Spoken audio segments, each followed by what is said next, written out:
በመካከለኛው ምስራቅ ያለው የሀያላኑ እንዲሁም የተለያዩ ኃይሎች ሽኩቻ አሁንም በቀይ ባህር አደጋ እንዲጋረጥበት አድርጓል። የሁቲ ታጣቂዎች ተከታታይ በመርከቦች ላይ ጥቃቶች ያደርሳሉ። አሁንም አልሞካ በተባለ ወደብ ላይ ጥቃት ማድረሳቸውን ሰምተናል። ይህ የኢትዮጵያ ብሔራዊ ጥቅምን ጨምሮ የቀጠናው ሰላምና መረጋጋት መሰረት ተደርጎ የሚታይ ነው። ምን ማለት ነው የሚለውን እናያለን። የሁቲ አማጽያን በተለይም በየመን የሚደረገው ጦርነት የተረሳው ጦርነት በሚል ሌላ ስም የሚታወቅ ነው። ዓለም በቂ ትኩረት አልሰጠውም። አሁንም የተለያዩ ውድመቶችን እያስከተለ ያለ ነው የሚል ሐሳብ ይነሳበታል። ባለፉት ዓመታት ምን ጥፋቶች መጣ? እነዚህ የጸጥታና ደህንነት ጥፋቶችስ በቀይ ባህር ላይ ምን አይነት አደጋ ጋረጡ? ካንተ ሊጀምር ደረሰ። እንደሚታወቀው ያለንበት የአፍሪካ ቀንድ በጣም በጂኦፖለቲካ መነጽር ካየነው ትኩረት የሚስብ ብዙ ሀያላን ሀገራት በጣም በጥንቃቄ የሚመለከቱት እንደሆነ ይታወቃል። ነገር ግን እኔ አንድ ችግር ነው እድልም ችግርም ይዞ መጥቷል ብዬ የማስበው የአፍሪካ ቀንድ የጂኦግራፊ አቀማመጡ በራሱ በአንድ በኩል እድል ይዞ መጥቷል፣ በሌላ መልኩ ችግር ይዞ የመጣበትን ሁኔታ ማየት እንችላለን። ለምሳሌ ይሄ ከቅርብ ዓመታት ነው ያው ኦልሞስት ወደ 6-7 10 ዓመታት ነው ወደ ኋላ የሚወስድ። ለምሳሌ የሲዩዝ ቦይ መከፈት ጋር ተያይዞ በተለይ የአውሮፓና ኤሽያን የሚያገናኝ መካከለኛው ምስራቅ አለ፣ አፍሪካ አለ። እነዚህን ሁሉ በንግድ የሚያስተሳስር ሆነና በጣም ቅርብ የሆነ አማራጭ ሆነ። ከዚህ ጋር ተያይዞ እንግዲህ የዓለም አቀፍ ሀያላኑ የሲዩዝ ቦይን መከፈት ተከትሎ መተው ጦራቸውን የጦር ሰፈር መስራት ሌሎች ነገሮች ነው ማድረግ የሚያነሱት ነገር የመርከቦቻችን የንግድ መስመር ደህንነት የመጠበቅ ጉዳይ ነው ምክንያት አድርገው የሚያነሱት። በዚህ ሁኔታ ውስጥ በቀጠናው የተሰባሰቡ ሀገራት ደግሞ ተመልካች ሆኑ ማለት ነው። ዋና ተዋናይ መሆን ሲገባቸው እንደው ወደ ተሳታፊ ወደ መሆኑ እንኳን አልተሸጋገሩ። ይሄ ትልቅ ዋጋ ሲያስከፍል የቆየበትን ሁኔታ መመልከት እንችላለን። በሌላ ጎን ደግሞ እነዚህን የመርከብ እንቅስቃሴዎች የንግድ አውታረ መረቦች ደግሞ የሚያስተጓጉሉ እንደ ሁቲ ያሉ፣ በሶማሊያ ደግሞ የመርከብ ላይ አጋቾች አልሸባብ የመሳሰሉ ደግሞ ተጨማሪ የሆነ ስጋት የመሆን ነገሮችን ይዘው መጡ ማለት ነው። እንዲህ አይነት ነገሮች ናቸው ቀጠናውን በብዙ መልኩ እየፈተኑት የሚገኘው ማለት ነው። በአንድ በኩል ቅድም ያልኩ የሲዩዝ ቦይ መከፈት፣ የባቤል መንደብ እዚሁ አካባቢ መገኘት ከኢኮኖሚያዊ አበርክቶ አንፃር በጣም ጥሩ ጥቅም ያለው ነው ለዓለም አቀፉም፣ ለአፍሪካም፣ ለኤሽያም፣ ለመካከለኛው ምስራቅም። ነገር ግን ደግሞ የስጋት ቀጠናም ደግሞ የሆነበት አጋጣሚ አለ። እኒህን ጉዳዮች እንደማምራቸው ናቸው እንግዲህ የጂኦፖለቲካ አቀማመጡ ችግርም እድልም ነው የምንለው ማለት ነው። በጣም ማለፊያ ሀሳብ ነው ያነሳው። በእርግጥ ይህ ጦርነት በጣም ብዙ ዋጋ ያስከፈለ ነው። እስከ 16 የሚደርሱ ሀገራት በሁለቱ ጎራ ወግ ነው የአንድ ሀገር ልጆችን ጦርን፣ መሳሪያን፣ ስንቅና ትጥቅ እየሰፈሩ ያዋጉበት ነው።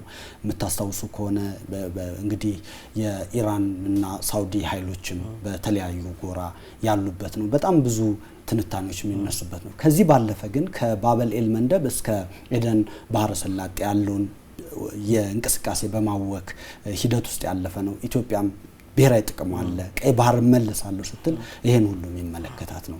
የኢትዮጵያ ብሔራዊ ጥቅምና አሁናዊ የቀይ ባህር የጸጥታ ሁኔታ ነው ኃይል ያንሳል። ሁቲዎች እንግዲህ ጥቃት እያደረሱ ያሉት በንግድ መርከቦች ላይ ነው።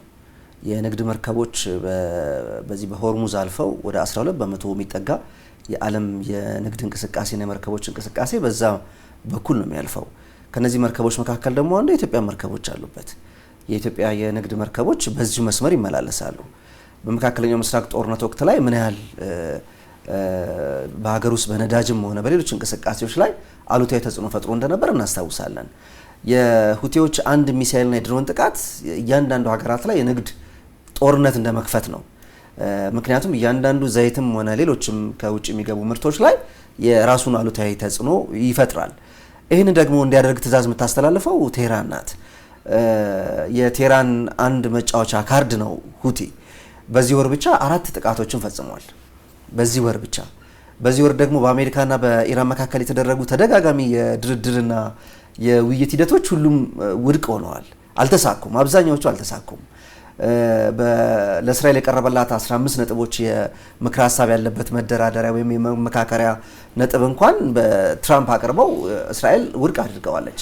ስለዚህ የአሜሪካና የኢራን ጦርነት በቀጥታ አፍንጫ ሲመታ አይን ያለቅሳል አይነት የሁቲዎች ሚሳኤልና የድሮን ጥቃት እዚህ የንግድ መርከብ እንቅስቃሴ ላይ እንዲፈጥር አድርጎታል። እዚህ አካባቢ ላይ ደግሞ ኢትዮጵያ በፍጹም ተሳታፊ እንዳትሆን ኢትዮጵያ የብሔራዊ ጥቅሟን እንዳታስጠብቅ በቀይ ባህር በምታንቀሳቀሳቸው የንግድ መርከቦች ላይ የራሷን ጥበቃና የራሷን ኃላፊነት እንዳትወጣ የሴራ ጉንጉን እየጎነጎኑ የሚገኙት ደግሞ ካይሮና አስመራ ናቸው። ካይሮና አስመራ ቀይ ባህርን እንደ ግል ሀይቃቸው ነው የሚያዩት። ምክንያቱም የዳርቻው ለቀይ ባህር ዳርቻ ካላቸው ሀገራት ውጪ ቀይ ባህር ላይ አይመለከታቸውም የሚል የመግባቢያ ስምምነት መስማማት አስቂኝ ስምምነት። ለዚህ ደግሞ ማስረጃ የሚሆነው የአምባሳደር ቲቦር ናሽ በዚህ ወር አንድ ያወጡትን አመክንዮ መመልከት በቂ ይመስለኛል። ምክንያቱም ቅድም ያነሳንለት አባይ አዋሳኝ አይደለችም ወይም ደግሞ ኢትዮጵያ ውስጥ ባለበት ከምንጩ ከኢትዮጵያ እስኪወጣ ባለበት ጊዜ ውስጥ አንድም ገባሩን የላትም ግብጽ።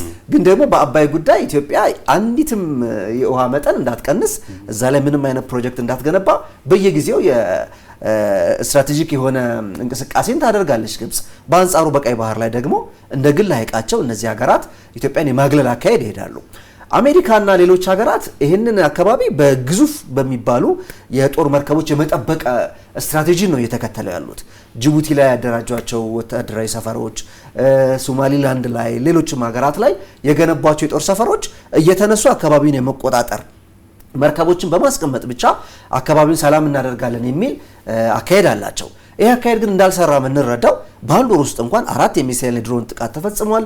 ሀገራት የንግድ እንቅስቃሴያቸውን ማከናወን ወደማይችሉበት ጫና ውስጥ እየገቡ ነው። ቅድም የተባለው የባህር ላይ ዘራፊዎች ተደጋጋሚ ጥቃት ይፈጽማሉ። በአንጻሩ ደግሞ እዚህ አፍሪካ ቀንድ ላይ በጣም ጠንካራ የመከላከያ ሰራዊት ያላት ሀገር አለች ኢትዮጵያ።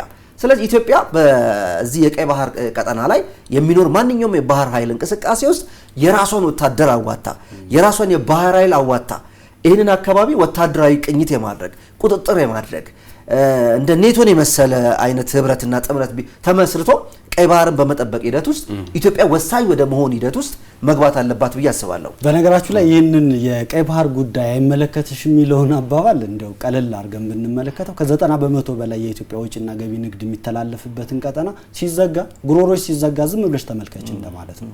ማንኛውም ሰው ጉሮሮ ሲታነቅ ዝም አይልም እና እንደዛ አይነት በጣም አስቂኝ የሆነ አመንክንዮ ነው የሚቀርበው። እንደው ይህ የጸጥታን ጉዳይ በደንብ እንድንቆይበት ፈልጋለሁ። ካናዳን ጨምሮ በጣም በርካታ ሀገራት የቀይ ባህር ደህንነት ተብሎ የተቋቋመ ኃይል ላይ አሉበት። እንግዲህ ካናዳ ከየት መጣ የት መጣለች? ኢትዮጵያ ደግሞ እዚሁ ቀጠና ነው ያለችው። ቀይ ባህር ደህንነት እዚህ ጉዳይ ላይ ኢትዮጵያ ምን ታድርግ? አንድ ደቂቃ ልስጥ። ያው ኢትዮጵያ ምን ታድርግ? በጣም እንደዚህ ውይይቶች ሲነሱ የመፍትሄ አማራጮችን ደግሞ ጠቆም አድርገን ማለፋችን በጣም ጥሩ ነው። በጣም ባጭሩ ለማስቀመጥ አሁን ባቤል መንደብ ልክ እንደ ሲውዝ ቦይ በጣም ወሳኝ ስትራቴጂክ ቦታ ሆኗል።